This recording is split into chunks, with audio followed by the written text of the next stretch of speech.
Menarik 10.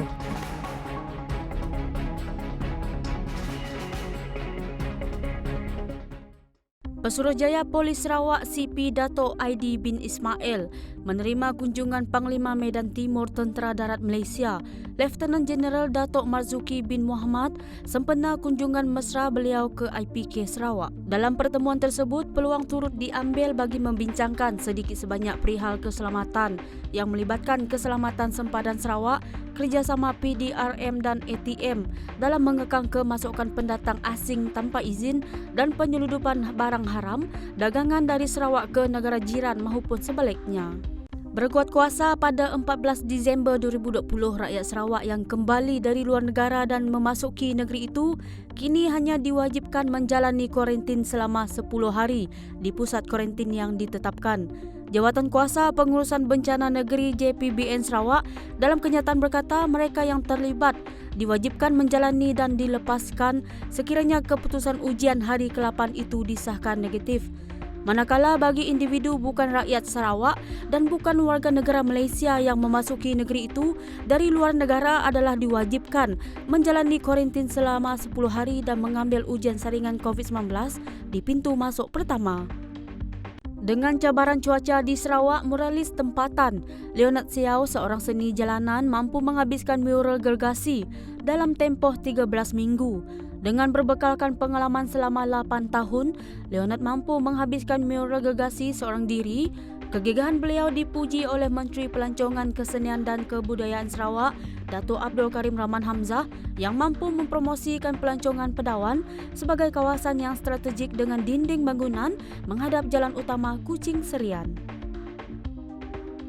Inisiatif pendaftaran perniagaan percuma akan diperluaskan kepada golongan belia dan ibu tunggal B40 bagi merangsang dan merancangkan pertumbuhan sektor perdagangan domestik akibat impak pandemik COVID-19. Menteri Perdagangan Dalam Negeri dan Hal Ehwal Pengguna, Dato' Alexander Nantalinggi berkata, Suruhanjaya Syarikat Malaysia SSM akan merangka kaedah bersesuaian bagi membolehkan golongan berkenaan memanfaatkan skim pendaftaran perniagaan percuma.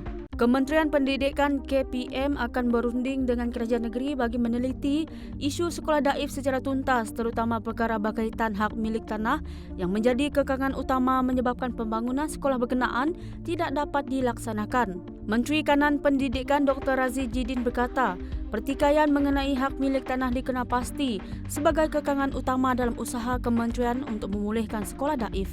Mengulas mengapa wujud perbezaan kos pembinaan sekolah daif, Razi berkata, ia bergantung kepada beberapa faktor iaitu skop kerja dan lokasi pembangunan.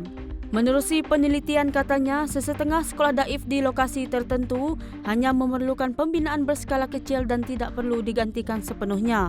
Razi berkata demikian ketika menggulung perbahasan peringkat Jawatan Kuasa Peruntukan Belanjawan 2021 bagi kementeriannya di Dewan Rakyat pada Selasa. Menarik 10.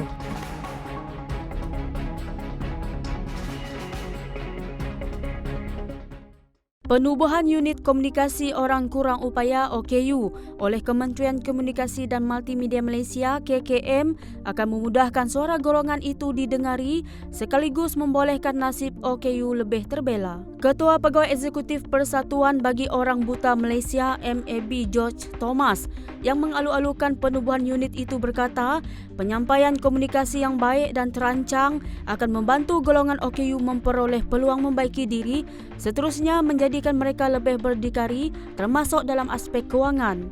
Menurut Jos, kekurangan maklumat antara penyebab golongan OKU tidak mengetahui program atau dasar khas yang dirancang kerajaan untuk mereka sehingga menyebab matlamat yang diharapkan tidak menjadi realiti. Amerika Syarikat AS memulakan vaksinasi secara besar-besaran hari ini dalam usaha genting untuk membasmi jangkitan COVID-19 yang sudah meragut lebih 300,000 nyawa di negara itu. Jururawat di New York, Sandra Lindsay, muncul orang pertama di AS yang menerima suntikan vaksin dihasilkan Pfizer Biotech dan proses itu disiarkan secara langsung melalui televisyen. Kerajaan serta dunia diminta supaya turut memberi keutamaan kepada guru untuk memperoleh vaksin COVID-19 dan layanan sebagai petugas barisan hadapan. Pertubuhan Pendidikan, Saintifik dan Kebudayaan Pertubuhan Bangsa-Bangsa Bersatu UNESCO menyuarakan perkara itu ketika Amerika Syarikat memulakan vaksinasi secara besar-besaran dengan memberi suntikan pertamanya kepada seorang jururawat di New York. Menurut Ketua Pengarah UNESCO, Audrey Azoulay, ini kerana ketika sekolah dan kemudahan pendidikan lain ditutup bagi mengekang penularan virus itu, guru serta kaki tangan sekolah kekal di barisan hadapan. Beliau berkata demikian dalam satu pesanan video bersama pemimpin Pertubuhan Guru Education International EI David Edwards. Arab Saudi bersedia memukau pelawat dan peminat bola sepak di negara itu semasa Piala Asia 2027 jika negara itu berjaya membida hak sebagai tuan rumah kejohanan Konfederasi Bola Sepak Asia AFC itu. Duta Arab Saudi di Malaysia, Datuk Dr. Mahmud Hussein Said Katan berkata, selain infrastruktur sukan dengan lebih 17 stadium disediakan untuk kejohanan itu, negara yang kaya dengan minyak itu turut membangunkan kemudahan berkaitan pelancongan untuk pelawat semasa kejohanan itu. Terdahulu, Mahmud Hussein menyerahkan dokumen termasuk buku bidaan Arab Saudi bagi fasa terakhir proses bidaan kepada Ketua Pejabat Piala Asia, Pertandingan dan Division Acara Bola Sepak AFC, Jin Ho Yu di Ibu Pejabat AFC di Bukit Jalil. Bagaimanapun, Arab Saudi bukan negara tunggal membida hak sebagai tuan rumah edisi ke-19 itu kerana 4 lagi negara iaitu India, Iran, Qatar dan Uzbekistan turut mengemukakan bidaan kepada AFC. Jawatan Kuasa Olimpik Australia AOC melancarkan projek khas untuk membantu atlet menguruskan kesulitan disebabkan COVID-19 sebelum, semasa dan selepas Olimpik Tokyo 2020. Pegawai AOC ketika mengumumkan inisiatif itu berkata, projek berkenaan dikenali Wagasa yang membawa maksud payung dalam bahasa Jepun. Ketua Eksekutif AOC Matt Carroll berkata, atlet akan disokong supaya kekal aktif dan sihat ketika menyertai acara kelayakan, kem latihan pra-pertandingan dan semasa kejohanan berlangsung termasuk setelah kembali ke Australia.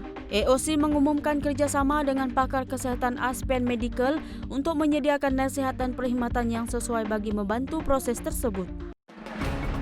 Menarik 10.